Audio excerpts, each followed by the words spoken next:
Olá, seja bem-vindo! Hoje nós iremos abordar sobre o tema Educação Ambiental para a População.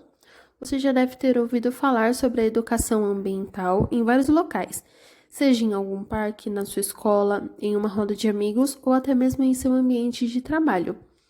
Mas mesmo assim, você saberia explicar para alguém que está com dúvidas o que de fato é educação ambiental e como ela funciona em nosso dia a dia?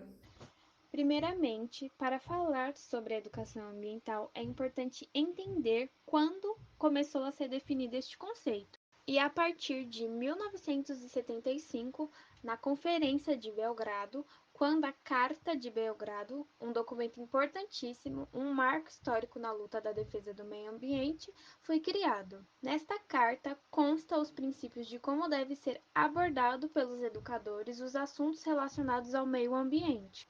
Tendo levado isso em conta, podemos dizer que a educação ambiental é o ensino com o intuito de conscientizar os indivíduos sobre os problemas ambientais e como ajudar a combater estes problemas, não poluindo o ambiente, conservando as reservas naturais, apresentando projetos de desenvolvimento com soluções sustentáveis e não só no ponto de vista ecológico, mas também com os aspectos sociais, éticos, econômicos, políticos, entre outros.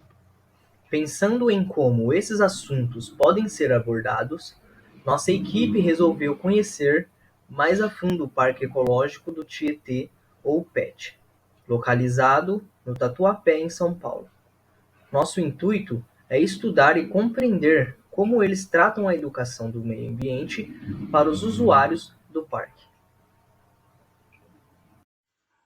Sobre as áreas do parque e sobre o cronograma do parque, podemos dizer que ele conta com um grande espaço, podendo fazer várias atividades, tanto atividades recreativas, esportivas, culturais, educacionais e de lazer. Entre essas atividades, tem as trilhas, os campos de futebol, os playgrounds, os quiosques, entre muitas outras coisas. Mas, antes disso, precisamos conhecer a história do parque. O Parque Ecológico do Tietê foi inaugurado há 40 anos, em março de 1982. O objetivo da criação deste parque é o projeto de preservação do rio Tietê, que é muito importante para o abastecimento de água para o Brasil inteiro. A localização do parque também foi escolhida de forma a diminuir o impacto ambiental e foi construído em um terreno onde era descartado lixo de forma inadequada, mais conhecido como lixão. O parque é formado pelas seguintes áreas: o Núcleo Engenheiro Goulart, no distrito de Cangaíba, na zona leste de São Paulo, no Núcleo Ilha do Tamboré, em Barueri, Núcleo Vila Jacuí, no distrito de São Miguel Paulista, na zona leste de São Paulo.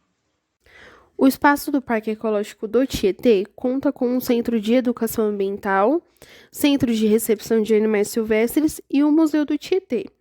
Sobre o centro de recepção, ele atualmente abriga mais de 2.000 animais, tanto apreendidos pelo IBAMA, pela Polícia Florestal ou doados pela própria população. O local é considerado uma das grandes reservas ambientais do estado de São Paulo e a própria área do parque também serve como bacia de acumulação de água, com o intuito de evitar enchentes na marginal do rio Tietê. Sobre o Museu do Tietê, ele foi implantado pelo Departamento de Águas e Energia Elétrica, o DAEE. Foi inaugurado no dia 22 de setembro de 1999, data em que é comemorado o Dia do Rio Tietê, e tem como principal objetivo contribuir para o ensino voltado para a cidadania, preservando e fornecendo para a população a possibilidade de pesquisa, estudo e apreensão da cultura. O seu acervo reúne uma série de imagens, objetos da cultura indígena e painéis com o objetivo de demonstrar como o Rio Tietê contribuiu e vem contribuindo decisivamente para a história de São Paulo.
projeto paisagístico e arquitetônico do Parque Ecológico do Tietê tem como principais metas a recuperação da fauna e flora, plantando mudas vegetais para recuperar e desenvolver a flora e fauna da região, formação de bosques para circundar o parque, formação de lagos para o enriquecimento paisagístico e equipamentos sociais para as atividades e pesquisas do parque.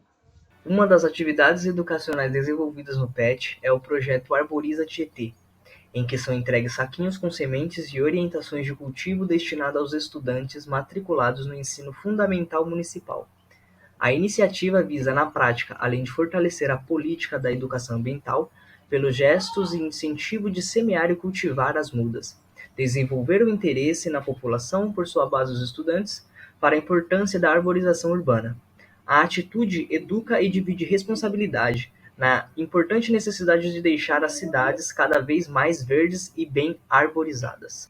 Além disso, o parque também apresenta grande potencial quando observadas as oportunidades de desenvolvimento de atividade, pesquisa, sustentabilidade e educação ambiental. As características do parque que ressaltam tal qualidade são a presença de 1 milhão de metros quadrados de vegetação remanescentes da Mata Atlântica e o Centro de Recuperação de Animais Silvestres, o CRAS, que mostra a relevância para o desenvolvimento de atividades em prol do meio ambiente, pois trata de animais apreendidos ou resgatados por órgãos fiscalizadores. O centro foi inaugurado em 1986 e recebe atualmente espécies via atuação de profissionais ligados ao IBAMA, a Polícia Militar Ambiental, o Corpo de Bombeiros e o Centro de Controle Zoonoses. O CRAS do Parque Ecológico do Tietê funciona na conservação de espécies da fauna silvestre através do recebimento de animais que foram apreendidos, resgatados ou doados. Aqueles animais que saíram da natureza por algum motivo e precisam de reabilitação para poderem voltar para a natureza. Aproximadamente 12 mil animais por ano são recebidos, entre aves, mamíferos e répteis, animais ameaçados de extinção ou aqueles relativamente mais comuns. Uma equipe técnica formada por veterinários, biólogos e tratadores de animais realiza o trabalho na ideia de deixá-los na característica mais selvagem possível para devolução para a natureza. É extremamente importante para a gente saber que a gente está fazendo bem de alguma forma, né? Então, o que a gente puder fazer por esses animais, alguma coisa que possa ajudar de forma direta ou indireta, a gente faz. Então, é muito gratificante a gente poder saber o que a gente está fazendo bem.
Por fim, apesar das dificuldades em localizar informações pertinentes sobre o parque navegando pela internet, podemos afirmar que o grupo absorveu conhecimentos enriquecedores sobre educação ambiental e principalmente sobre a história do Parque Ecológico do Tietê, que vem aplicando a educação ambiental há anos para a população de São Paulo e aos turistas que visitam o parque.